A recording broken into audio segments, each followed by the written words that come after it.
In this video, I'm going to tell you how I created a classic black and white film noir using my digital 4K mirrorless camera. Inspired by old classic films like Orson Welles' Citizen Kane and Hitchcock's Psycho, I realized that old school cinema isn't just about the black and white filter.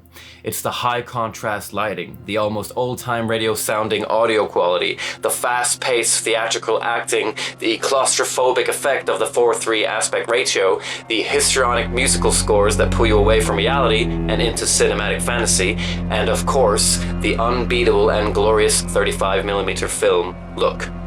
Hi, I'm Alex. I create to live, and I live to create. This week, Bergie and I created one of my favorite projects thus far in this practice, and we call it Death by Finger Gun. A well-dressed couple take a leisurely stroll down a long, narrow, creepy bricked alley. Stopped in the middle with nowhere to run, the couple each have hidden finger guns. Caught in a Mexican standoff, tempers run hot, finger guns get cocked. Death by Finger Gun is another one of our comedic skits, because nothing is serious and everything is silly. When the idea of finger guns came to me, I immediately knew it had to be a film noir. The perfect over-dramatic contrast to the silliness of a finger being a deadly weapon. Put that thing down before you hurt yourself. Oh, somebody's gonna get hurt. Some consider film noir to be a style of filmmaking. Some consider it to be a genre. And most just accept it as both. Whatever the answer, I friggin' love it. It's mysterious, it's dramatic, it's visually stunning, and it feels like entering the past through the lens of a well-constructed dream. One of my favorite things about cinema is that it holds the power to visualize our fantasies. Don't get me wrong, I thoroughly enjoy real stories about real people, but to me, film noir doesn't feel like real life. It feels like I'm watching a movie about imaginative, over-the-top characters who deal with real-life problems, but in extreme fashion. Like threatening to kill each other due to chocolate boundaries being stepped on. You knew it was my chocolate. You knew I'd been saving it. You knew it was important. Visually, when we think about film noir, we think about high contrast lighting, dramatic shadows, low-key illumination, lighting techniques that are often associated with crime dramas from the 1940s and 50s, no less used in modern cinema today and almost exclusively taught in film schools all over the world. I could go on for ages about film noir lighting, but I shall focus on the project at hand, or fingers if I may. In this scene, I have utilized a fairly simple lighting setup, using 2 LED panels, one for each character. And having recce'd the location prior to shooting, I knew I had both overhead lighting and backlighting in the active lamppost already stationed in this alley, and moving headlights way in the background in the form of cars occasionally passing by. Both Orson Welles and Alfred Hitchcock are masters of creating images painted by incredible depth. What I really liked about this location was exactly this. The depth. The lampposts lighting up the faraway background and the cars moving in the even further away background, visually telling us that there is no escape without saying it. Hitchcock would have been proud. The LED panels are consciously placed on only one side of the characters' faces to create that high contrast look between highlight and shadows, symbolically telling us that these characters in this moment are two-faced, both harboring secrets from one another while simultaneously acting like everything is normal. Have you lost your mind? Shut up!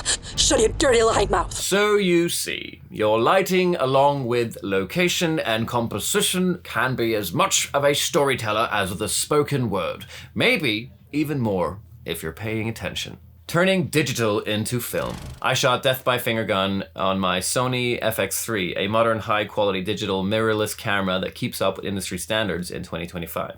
Even though digital cameras have become the standard within filmmaking the past decades due to it being more practical, affordable, and accessible, many filmmakers still adore the visual beauty of shooting on film, and they don't believe it can be justly replicated from digital footage. And I agree, trained eyes can just see the difference, and some people can just feel the difference. That being said, a lot of filmmakers don't have the budget to shoot on film. Please, sir, I want some more. But we do our best to try and capture that same feeling it gives us. Film isn't exclusively shot in black and white, but film noirs are. So my first step towards replicating my look was finding a black and white noir LUT.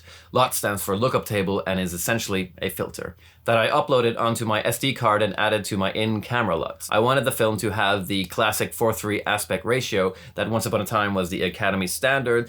There is no setting in my camera that allows me to shoot directly in 4:3 video, but my Atomos Ninja V monitor can visually crop my 69 ratio footage into 4:3, so I know what the footage is going to look like when I create a 4:3 sequence later on in Adobe Premiere. Giving myself the visual benefit of these in-camera effects saves me from guessing what my images are going to look like in the post-production process. You're a goddamn genius! In post-production, I added Adobe Premiere Pro's built-in grain filter to give the images that grainy feel film gives us. The acting!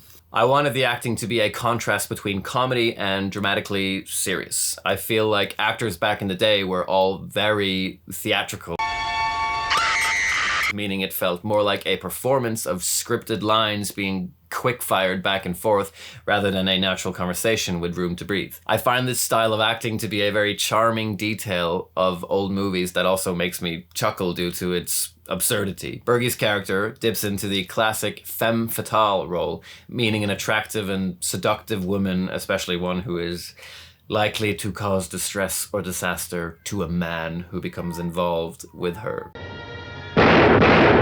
The phrase originating from French, translated, means deadly or lethal woman. There was certainly a male gaze dominating the movie business back in the day. Unfortunately, it probably still does in some ways, but looking back, it definitely felt more extreme. And to me, a white male, I know, I'm sorry! it feels like maybe we're ready to laugh about the absurdity of the old days. The sound design. Almost every sound you hear complementing the cinematography was added in post. Yes, including the dialogue. It's going so well, this dubbing thing. You fucking piece of shit! ADR, or automated dialogue replacement, being the technical term for dubbing or looping or post-recording, was a technique especially older movies used a lot due to on-set audio quality limitations. To improve clarity and synchronization, scenes were often re-recorded in a studio, meaning actors would have to re-perform their lines off location. This is exactly what we did. And it provided us with a fun acting challenge. Having to re-act our performances was no easy task. But in the end, after many takes, I think we actually improved our deliveries. Fucking sick, babe. Now, the dialogue had consistent audio levels and much better clarity. I added sound effects to make the recordings sound old, and it really felt like I had found a golden puzzle piece to this film. For some of our movements, I used the on-set recordings, but the city sirens are added. The sound of cars driving by in the background are added, and the finger gun blasts are, of course, completely natural. Hitchcock says that music pulls us towards fantasy and away from reality. And fantasy is where I wanted our finger guns to live. I found my score using artlist.io.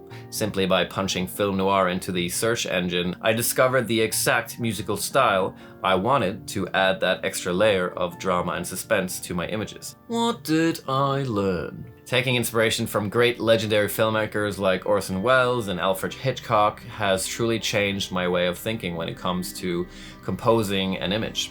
Really thinking about the depth, frames within frames, maximizing every single one of the four corners you have, and knowing that your images should be able to tell the story even without dialogue. Replicating a film noir look was never going to be just about the visual style.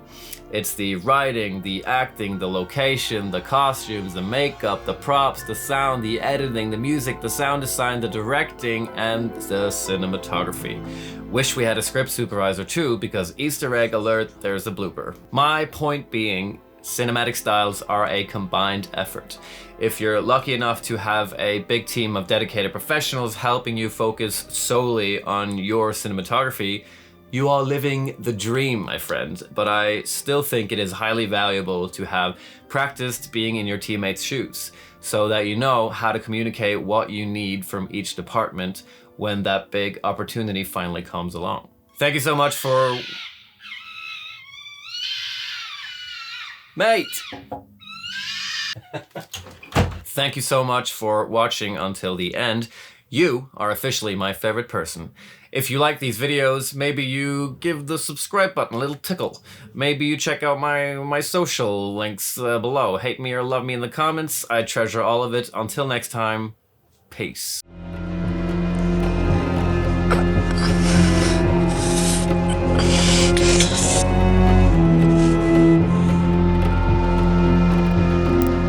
Death by finger gun.